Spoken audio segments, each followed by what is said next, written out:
Hi friends, welcome back to my mini vlog. ನಾನು ಇವತ್ತಿಲ್ಲಿ Sunday ಮತ್ತು ಮಂಡೆಯ ಮಿನಿ ವ್ಲಾಗ್ನ ಅಪ್ಲೋಡ್ ಮಾಡ್ತಾ ಇದ್ದೀನಿ. ನಾವಿವತ್ತು ಐಸ್ ಕ್ರೀಮ್ ತಿನ್ಕೊಬರೋಣ ಅಂತ ಆಚೆ ಹೋಗ್ತಾ ಇದ್ದೀವಿ. ನನ್ನ ಚಿಕ್ಕ ಮಗಳನ್ನ ಸ್ನಾನ ಮಾಡಿಸಿ ಮಲಗಿಸಿ ನಮ್ಮ ಅಮ್ಮನಿಗೆ ಹೇಳಿಬಿಟ್ಟು ಹೋಗ್ತಾ ಇದ್ದೀವಿ. ನನ್ನ ಮಗಳು 3 ಡೇಸಿಂದ ತುಂಬ ಹಠ ಮಾಡ್ತಾಯಿದ್ಲು, ನನಗೆ ಐಸ್ ಕ್ರೀಮ್ ಬೇಕು ಅಂತ. ಸೊ ಅದಕ್ಕೆ ಹೋಗ್ಬಿಟ್ಟು ಅವಳಿಗೆ ಕೊಡ್ಸ್ಕೊಂಬರೋಣ ಅಂತ ಹೊರಟ್ವಿ. ಈ ಶಾಪ್ ನಮ್ಮ ಮನೆ ಹತ್ರನೇ ಇರೋದ್ರಿಂದ ಬೇಗನೆ ಹೋಗಿ ಬೇಗನೆ ಬಂದ್ವಿ. ನಾವಿವತ್ತು ಹೋಗ್ತಿರೋದು ಫ್ರೋಝನ್ ಬಾಟಲ್ಗೆ. ಅಲ್ಲಿ ರಿಪಬ್ಲಿಕ್ ಡೇ ಇರೋದ್ರಿಂದ ಆಫರ್ನ ಬಿಟ್ಟಿದ್ರು, ಫ್ರೈಡೇ, ಸ್ಯಾಟರ್ಡೇ, ಸಂಡೇ. ಸೊ ನಾವು ಏನು ತೊಗೊಂಡ್ರು 99 ರುಪೀಸ್. ನಾವು ಆರ್ಡರ್ನ ಕೊಟ್ಬಿಟ್ಟು ವೆಯ್ಟ್ ಮಾಡ್ತಾಯಿದ್ವಿ. ನನ್ನ ಮಗಳು ನೋಡ್ಬೋದು ಹೇಗೆ ವೆಯ್ಟ್ ಮಾಡ್ತಾಯಿದ್ದಾಳೆ ಅಂತ. ಹಾಗೆ ಐಸ್ ಕ್ರೀಮ್ನ ಪ್ರಿಪೇರ್ ಮಾಡ್ತಾಯಿದ್ರು. ನಮ್ಮ ಆರ್ಡರ್ ಬಂತು. ನಾನು ಡೆತ್ ಬಾಯ್ ಚಾಕ್ಲೇಟ್ ಮತ್ತು ಒಂದು ಮಿಲ್ಕ್ ಶೇಕು ಹಾಗೆ ಒಂದು ಮೋಜಿಟೋನ ಆರ್ಡರ್ ಮಾಡಿದ್ದೆ. ನನ್ನ ಮಗಳು ಮಿಲ್ಕ್ ಶೇಕ್ ಮತ್ತು ಐಸ್ ಕ್ರೀಮ್ನ ತಿಂದಲು. ಮೋಜಿಟೋನ ಕಾರಲ್ಲಿ ಹೋಗ್ತಾ ಕುಡಿಯೋಣ ಅಂತ ಹೇಳಿ ಹೊರಟ್ವಿ.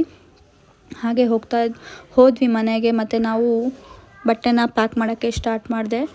ನಾವು ಟ್ಯೂಸ್ಡೇ ಒಂದು ಪ್ಲೇಸ್ಗೆ ಹೋಗ್ತಾ ಇದ್ದೀವಿ. ಸೊ ಹಾಗಾಗಿ ಬಟ್ಟೆನೆಲ್ಲ ಪ್ಯಾಕ್ ಮಾಡಿ ಅರೇಂಜ್ ಮಾಡಿ ಇಟ್ಕೊಳ್ಳೋಣ ಅಂತ ಇಲ್ಲಿ ಎಲ್ಲನೂ ಎತ್ತಿಟ್ಕೊಳ್ತಾ ಇದ್ದೆ. ನಾನು ನೋಡ್ಬೋದು ನೀವು, ನನ್ನ ಚಿಕ್ಕ ಮಗಳು ಅಲ್ಲೇ ಮಲಗಿದ್ದಾಳೆ. ಸೊ ಅವಳು ಎದ್ದೋಳಷ್ಟರಲ್ಲೆಲ್ಲ ಪ್ಯಾಕ್ ಮಾಡಿ ಇಟ್ಕೊಬಿಡೋಣ, ಅವಳು ಎದ್ಮೇಲೆ ನನಗೆ ಪ್ಯಾಕ್ ಮಾಡೋಕ್ಕೆ ಬಿಡೋಲ್ಲ ಅಂತ ಹೇಳ್ಬಿಟ್ಟು ಬೇಗ ಎಲ್ಲನೂ ಪ್ಯಾಕ್ ಮಾಡ್ತಾಯಿದ್ವಿ. ನಾನು ಎಲ್ಲಿ ಹೋಗ್ತಾಯಿದ್ದೀವಿ ಹಾಗೆ ಏನು ಅಂತ ಮುಂದೆ ಬರೋ ಮಿನಿ ವ್ಲಾಗಲ್ಲಿ ನಾನು ನಿಮಗೆ ತಿಳಿಸ್ಕೊಡ್ತೀನಿ. ನಿಮಗೆ ಗೊತ್ತಿರ್ಬೋದು, ಚಿಕ್ಕ ಮಗು ಮನೇಲಿದ್ದರೆ ಎಷ್ಟು ಬಟ್ಟೆಗಳನ್ನ ಇಟ್ಕೊಂಡ್ರು ಸಾಲಲ್ಲ ಅಂತ. ಸೊ ಹಾಗೆ ನಾನು ಎಲ್ಲನೂ ಯೋಚನೆ ಮಾಡಿಕೊಂಡು ನೀಟಾಗಿ ಅರೇಂಜ್ನ ಮಾಡ್ಕೊಳ್ತಾ ಇದ್ದೆ.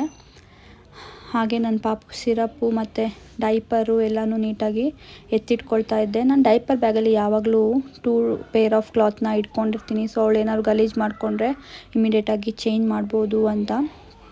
ಹಾಗೆ ಎಲ್ಲ ಪ್ಯಾಕ್ ಮಾಡ್ತಾಯಿದ್ದೆ. ಅಷ್ಟರಲ್ಲಿ ನನ್ನ ಮಗಳು ಬಂದುಬಿಟ್ಟು ನಾನು ನೈಲ್ ಪಾಲಿಶ್ ಹಚ್ಕೋಬೇಕು ಮಮ್ಮಿ, ನೈಲ್ ಪಾಲಿಶ್ ಓಪನ್ ಮಾಡಿಕೊಡಿ ಅಂದ್ಲು. ಸೊ ಅವಳಿಗೆ ಓಪನ್ ಮಾಡಿಕೊಟ್ಟೆ. ಅವಳೋಗಿ ಅವ್ರ ಅಜ್ಜಿ ಹತ್ರ ನೈಲ್ ಪಾಲಿಶ್ನ ಹಾಕ್ಸ್ಕೊಳ್ತಾ ಇದ್ಲು. ಅಷ್ಟರಲ್ಲಿ ನನ್ನ ಚಿಕ್ಕ ಮಗಳು ಎದ್ಲು. ನಂದು ಪ್ಯಾಕಿಂಗ್ ಮುಗೀತು. ಸೊ ಅವಳು ಎದ್ಲು. ಈ ವ್ಲಾಗ್ ನಿಮಗೆ ಇಷ್ಟ ಆಗಿದರೆ ಪ್ಲೀಸ್ ನನ್ನ ಫಾಲೋ ಮಾಡಿ, ಹಾಗೆ ಈ ವಿಡಿಯೋಗೆ ಲೈಕ್ ಕೊಡಿ. Thank you so much.